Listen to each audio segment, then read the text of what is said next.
press the bell icon on the YouTube app and never miss a सभी को जय हिंद दोस्तों, आप सभी का हार्दिक स्वागत है जय हिंद रिएक्शंस पे। आशा करता हूं कि आप सभी लोग बहुत अच्छे होंगे। तो आज हम आपके लिए एक जबरदस्त और एक बहुत ही दमदार वीडियो लेकर आए जिसमें आप देखेंगे कुछ दिन पहले संजय दीक्षित साहब, जिनका जबरदस्त यूट्यूब चैनल है जयपुर डायलॉग्स नाम से, उन्होंने एक इवेंट को ऑर्गेनाइज किया था जहां पे भारत की जानी मानी हस्तियां और खासकर राष्ट्रवादी लोग आए हुए थे।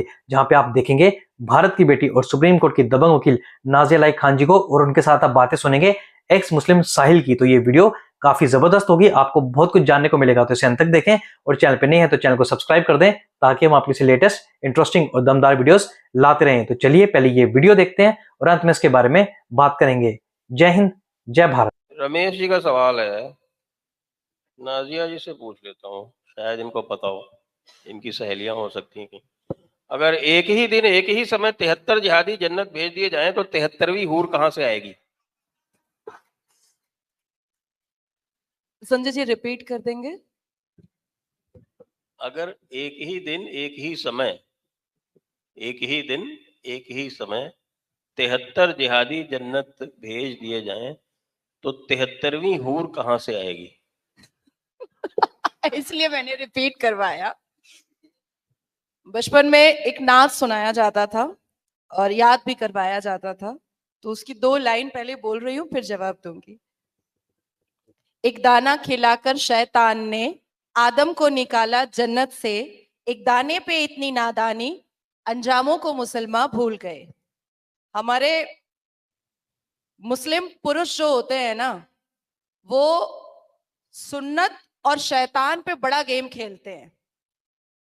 जब बलात्कार करते हैं छोटी बच्चियों का तो कहते हैं कि शैतान ने बहका दिया था तो गलत कर दिया, और जब 4 बीवियां बिस्तर पर रखते हैं तो कहते हैं कि ये तो सुन्नत रसूल है।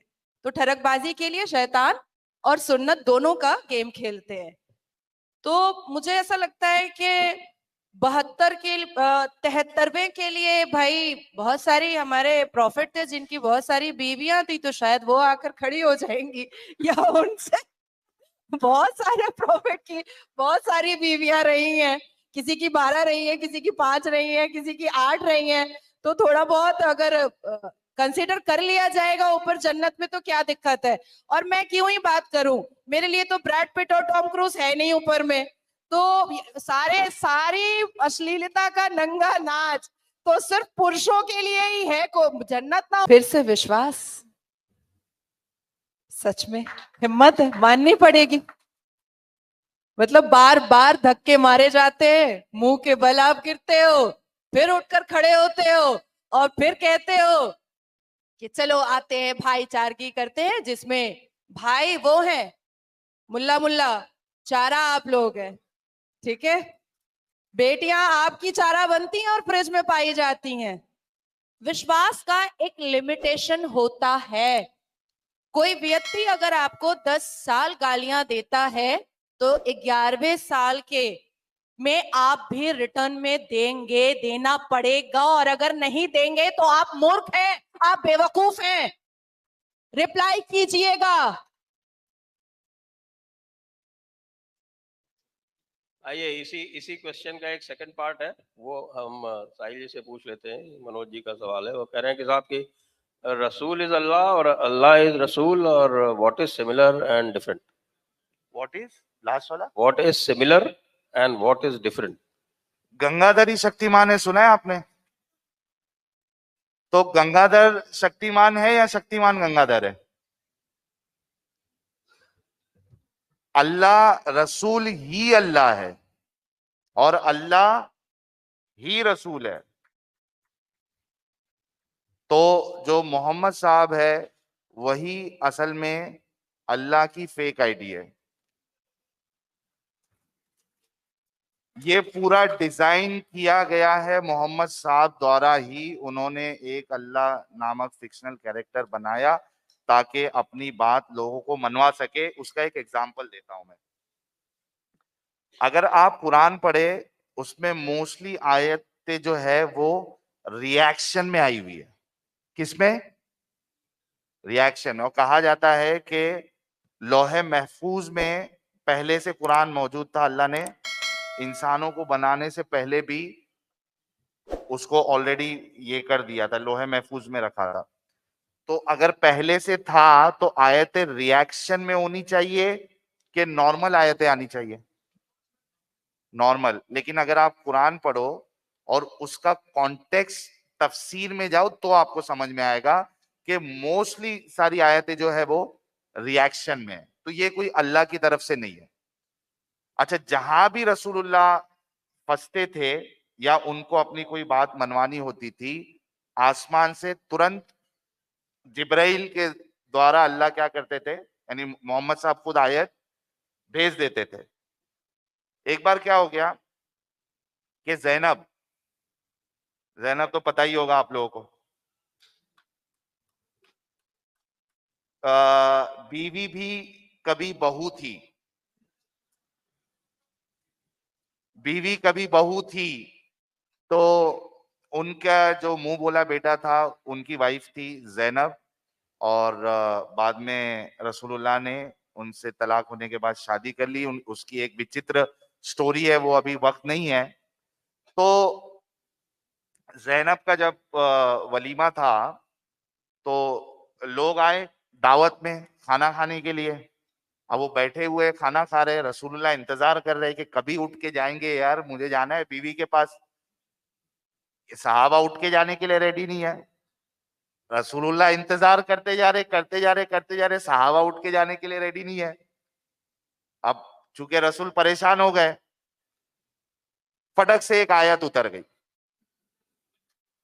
कि जब आप किसी के घर पे जाओ दावत विवत में तो खाओ और फौरी तौर पे निकल जाओ, उधर ज्यादा प्रस्थान मत करो। ये बात बोलने के लिए रसूल शर्माते हैं, लेकिन अल्लाह नहीं शर्माता। यार इतनी बड़ी यूनिवर्स, इतनी बड़ी गैलेक्सी, मतलब क्या नहीं है। हम लोग एक जर्रा से भी अगर आप कंपैरिजन करें तो जर्रा से भी कम है हम लोग। उसका रब वो इस तरीके से आयत उतारेगा कि खाना खाने के लिए कोई आया है, एक्स्ट्रा बैठ गया है, तो वो आयतें उतार रहा है। How does it even make sense? How does it even make sense? अच्छा, अब एक बार क्या हुआ कि फटाफट कंप्लीट करूंगा, दो एग्जांपल देके, क्योंकि मेरी बात कंप्लीट ही नहीं होती। 8-8 9-9 घंटे बोलने की आदत हो गई है। अच्छा, एक बार क्या हुआ, रसूलुल्लाह जो है उनकी बीवी थी उमर की बेटी हफ्सा। अब हफ्सा के घर में रसूलुल्लाह ने अपनी स्लेव मारिया किप्तिया को लेके आए और हफ्सा के घर में उन्होंने मारिया किप्तिया के साथ डिंगी डिंगी की। डिंगी डिंगी मतलब हम बिस्तरी। अब हम बिस्तरी भी नहीं समझ में आता है, डिंगी डिंगी तो समझ में आना चाहिए। ज्यादा खुलासा करने की जरूरत नहीं है। लोग समझदार है। तो हफ्सा आ गई, उन्होंने देख लिया रसूलुल्लाह को कि ये मारिया जो है उनके घर पे है। तो रसूलुल्लाह डर गए कि ये क्या मुसीबत हो। बोले मेरे ही बिस्तर पे, मेरे घर पे, मेरी बारी में मेरे घर पे आप जो है वो स्लेव को लाके उनके साथ कर रहे हैं। तो इस्लाम में स्लेव के साथ सेक्स करना अलाउड है।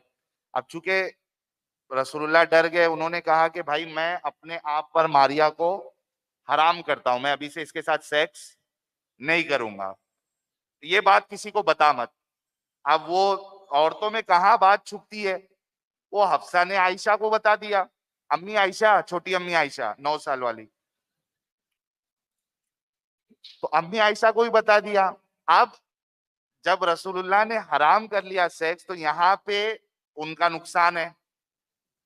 फटक से आसमान से आयत आ गई, ऐ नबी आप उस चीज को अपने ऊपर हराम कैसे कर सकते हो जिसको अल्लाह ने आप पर हलाल किया है।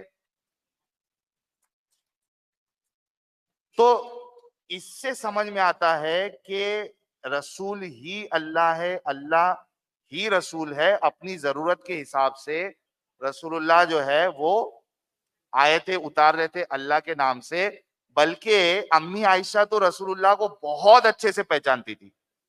अम्मी आयशा कहती है, बुखारी की हदीस है कुरान की चैप्टर नंबर 33 वर्स नंबर 50, यहाँ पे अल्लाह जो है इतने सारे ऑफर दे रहा है रसूलुल्लाह को कि भाई जिनसे शादी की वो, और जो हिजरत किया आपके साथ, मामा की बेटी, फूफी की बेटी, फलाना की बेटी, ढिमकाना की बेटी, ये सब मोमिन जो है आपके ऊपर जायज है। फिर स्लेव्स आपके पास जायज है।